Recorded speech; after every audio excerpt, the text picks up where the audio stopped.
Doctors say Omicron is spreading especially fast among children as many of your kids return to school. Eyewitness News reporter Matt Houston is live now to explain the new variant's unique impact on young people. Matt?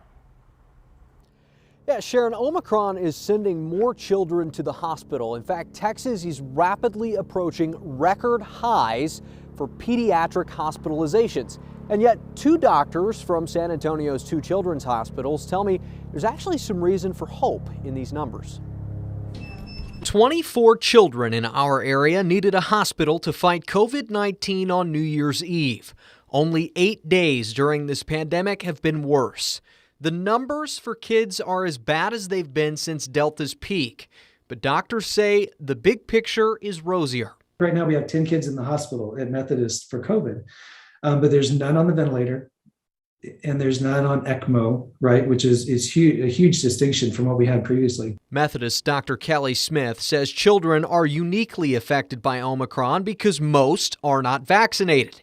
But he says the kids he's treated lately just needed water, Tylenol, and chicken noodle soup. This is becoming more of a flu-like illness, which is much more on par with the other viruses that we deal with every month and every winter, which I think is a really good positive change. Christus's Dr. Norm Christopher says so far, otherwise healthy children have gotten a short-lived fever, headache, congestion, and a cough. We're all breathing a little bit easier with regards to that for a couple of reasons. Christopher notes that there are some kids who cannot get vaccinated and others who have serious health problems that put them at risk. He says the majority of children who've required hospitalization fall into those categories.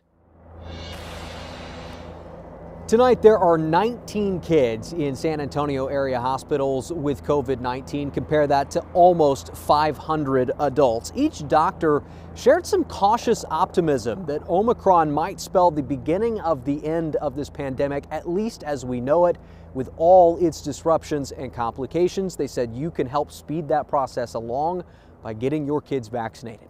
In the Medical Center, I'm Matt Houston, KINS 5 Eyewitness News. Thank you, Matt.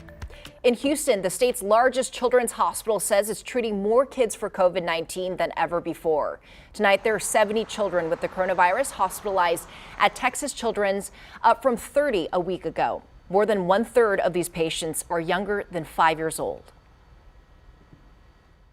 It remains to be seen what the impact of MIS-C, a potentially life-threatening complication that we saw with the Delta surge.